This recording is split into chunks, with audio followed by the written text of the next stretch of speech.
दज्जाल के बारे में बहुत सारे हदीस है, लेकिन एक हदीस हमें दज्जाल के एग्जैक्ट लोकेशन के बारे में बहुत सारी हिंट्स देती है कि किसी इब्राहिम ने आप सल्लल्लाहु अलैहि वसल्लम की खिदमत में हाजिर हुआ और उसने इस्लाम कबूल करके अपना पूरा वाक़या सुनाया कि मैं और कुछ लोग अरब से मशरक़ की तरफ जा रहे थे। हम अभी सफ़र में ही थे कि अचानक समंदर का मौसम बदल गया और हमारे सफ़र से एक महीना इधर उधर भटकने के बाद समंदर ने आखिरकार हमारे किश्ती को एक जजीरे के सामने ला खड़ा कर दिया। बड़ी किश्ती टॉप करके हम छोटे किश्तियों के जरिए उस जजीरे पर पहुंचे। वहाँ पर हमारी मुलाकात एक अजीब किस्म की मखलूक से हुई जो बहुत ही काला और जिस्म पर बहुत ही घने बाल थे और उसने अपना नाम जस्सासा बताया। हमने उनसे पूछा कि तुम कौन हो, किसी मखलूक हो? उसने कहा कि मुझे छोड़ो, वहाँ उधर एक मंदिर है जहाँ पर एक शख्स आपका बहुत बेदर्दी से इंतजार कर रहा है। हम उस मंदिर के करीब गए। अंदर हमने एक शख्स को जंजीर में बंधा हुआ देखा। उसने हमसे 3 सवाल किए।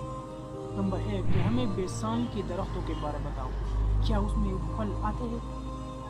हमने कहा कि हाँ, वहाँ पर तो बहुत सारे फल हैं। उसने कहा कि बहुत जल्द वहाँ कोई फ्रूट्स फल वगैरह नहीं होंगे। फिर उसने पूछा कि मुझे लेक ऑफ तबरिया के बारे में बता, क्या उसमें पानी है? हमने कहा कि हाँ, वहाँ तो बहुत सारा पानी है। उसने कहा कि बहुत जल्द वो भी सूख जाएगा। फिर उसने तीसरा सवाल किया कि मुझे उस उम्मी पैगम्बर के बारे में बताओ, अभी तक क्या क्या किया उसने? हमने कहा कि अभी तक वो मक्के से निकल कर मदीने में बात हो चुका है। उसने सुनते कहा क्या वाकई वो मदीने में बात हो चुका है? ये कहते हुए उसने बताया कि अब मैं बताता हूँ कि मैं कौन हूँ। मैं हूँ दज्जाल और बहुत जल्द मैं अपने कैद से आज़ाद हो जाऊंगा और तमाम इलाकों तक जाऊंगा सिवाय मदीना यानी यसरत के। नबी करीम सल्लल्लाहु अलैहि वसल्लम ने तमाम लोगों को मुखातिब करके कहा कि ये है यसरत यानी मदीना। कोई मतारी जो कह रहा है मुझे उसमें सच्चाई नजर आ रही है। याद रखो, दज्जाल ना यमन के समंदर में और ना शाम के, बल्कि अपने हाथ से इशारा किया कि दज्जाल मशरक में, दज्जाल मशरक में, दज्जाल मशरक में। आप सिंपल सी बात है, एज वी नो उसकी किश्ती जो है वो सफर के बाद एक जजीरे पर रुकी थी।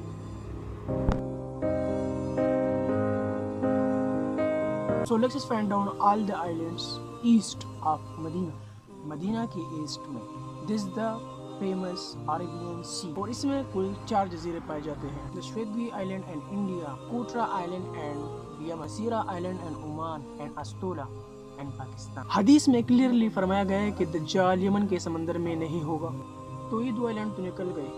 रसूलुल्लाह सल्लल्लाहु अलैहि वसल्लम ने जो मशरक़ की तरफ इशारा किया था, अगर हम उससे एक बिल्कुल सीधी लाइन कीजिए तो वो अस्तोला आइलैंड के ऊपर से गुजर जाती है और जस्सासा ने जो उनको एक टेंपल यानी मंदिर की तरफ भेजा था। जजीरे पर टेंपल यानी मंदिर के कुछ रिमेन्स तो होने चाहिए, लेकिन इंडिया के इस आइलैंड पर तो ऐसा कुछ भी नहीं है।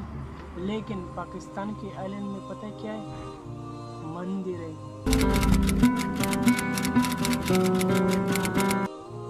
लेकिन ये तो 450 साल पुरानी कहानी है। मंदिर तो अभी 40-50 साल पहले बना होगा। 2000 साल पुराना मंदिर। इसका मंदिर किसका सबसे खतरनाक और खौफनाक गोटेस दीव जो देखने में बहुत ही खतरनाक और खौफनाक है और जिसके जिस्म पर भी बहुत सारे बाल हैं। कुछ याद आया? जस्सासा। उन साहबों ने जिस अजीब सी मखलूक की बात की थी उन हिंदू की इस भगवान से कुछ मिलता था।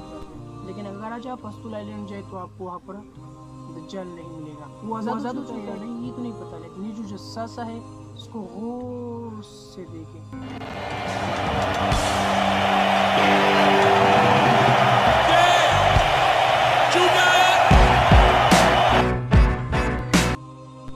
से 19 के अमेरिकन म्यूज़िक इंडस्ट्री के तमाम बैंड में से एक बैंड द रोलिंग स्टोन है और rolling stone back the only all time माना जाता है।